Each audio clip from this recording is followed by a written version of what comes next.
Guys, मैं अर्चना स्वागत करती हूँ आपका अपने यूट्यूब चैनल आइडियल यूनिवर्स में। दोस्तों, आज हम जिस विषय पे चर्चा करने वाले हैं वह विषय वर्तमान समय की एक समस्या बन चुका है। जैसे कि हम सभी जानते हैं कि किस तरह से हम कोरोना महामारी से जूझ रहे हैं, और जैसे ही कोरोना महामारी हमारे जहन में आती है वैसे ही बहुत सारी समस्याएं हमारे सामने आकर खड़ी हो जाती हैं। उन्हीं में से एक समस्या है ऑनलाइन शिक्षा व्यवस्था। दोस्तों, जैसा कि हम जानते हैं, महामारी के दौरान या फिर इस कोरोना वायरस के चलते हमारे देश या फिर यूँ कहें पूरे संसार में आर्थिक और सामाजिक जीवन को प्रभावित करने के अलावा अगर किसी चीज़ को कोरोना वायरस ने प्रभावित किया है तो वह शिक्षा प्रणाली। किस तरह से देखा जाए कि स्कूल और उच्च स्तरीय शिक्षा लगभग ठप हो चुकी है। हालांकि बहुत सारे स्कूल, कॉलेजेस और विश्वविद्यालय ने ऑनलाइन प्लेटफॉर्म जैसे कि YouTube, WhatsApp, Google, zoom app के थ्रू अपनी शिक्षा को एक आगे बढ़ाने की कोशिश की है, या फिर यूँ कहें एक विकल्प के तौर पर वो सामने लेकर आए हैं।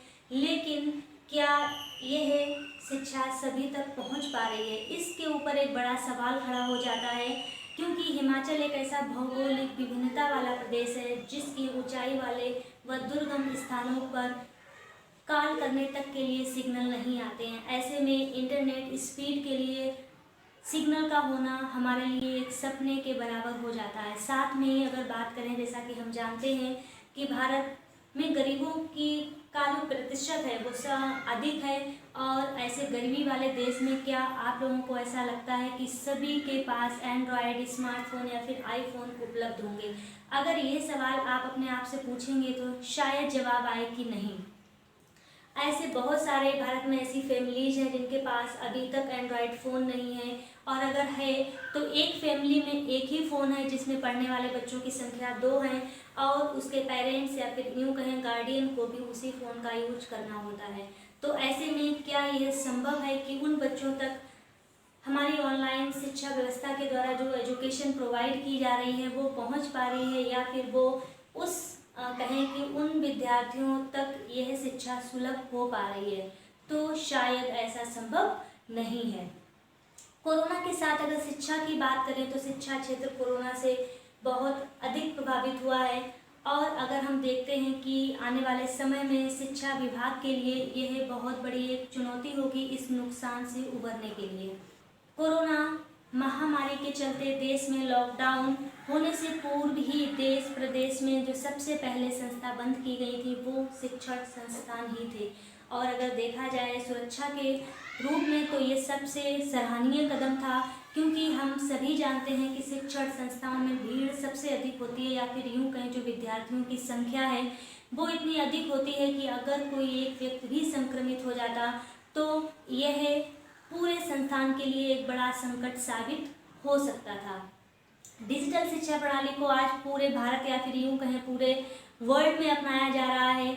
ऑनलाइन शिक्षा विकल्प को अपनाने के अलावा हमारे पास या फिर यूँ कहें शिक्षा विभाग के पास कोई दूसरा विकल्प उपलब्ध भी नहीं है। साथ ही साथ अगर हम बात करें कॉलेज विद्यार्थियों की या फिर उच्च स्तरीय विद्यार्थियों की शिक्षा की या फिर उनके भविष्य की, तो इस कोरोना के चलते उनका भविष्य अधर में लटक गया है। डिजिटल शिक्षा को वर्तमान समय में अपनाया जा रहा है, और देखा जाए तो इस डिजिटल शिक्षा को अपनाने के अलावा शिक्षा विभाग के पास कोई दूसरा विकल्प भी उपलब्ध नहीं है। और अगर इस कोरोना महामारी के चलते अगर बात की जाए उच्च स्तरीय विद्यार्थियों की, तो उनकी शिक्षा या फिर यूँ कहें उनका भविष्य तो कोरोना महामारी के चलते अधर में लटक चुका है। क्या ये कहना सही होगा कि जो ऑनलाइन शिक्षा प्रणाली चलाई जा रही है वो सभी के लिए पूरी तरह से सुलभ है, पूरी तरह से उपलब्ध है? अगर ये सवाल हम अपने आप से करते हैं तो शायद ये कहना गलत नहीं होगा कि पूरी तरह से विद्यार्थियों को इसका फ़ायदा नहीं मिल पा रहा है, और ना ही बच्चों को शिक्षित किया जा पा रहा है। धन्यवाद।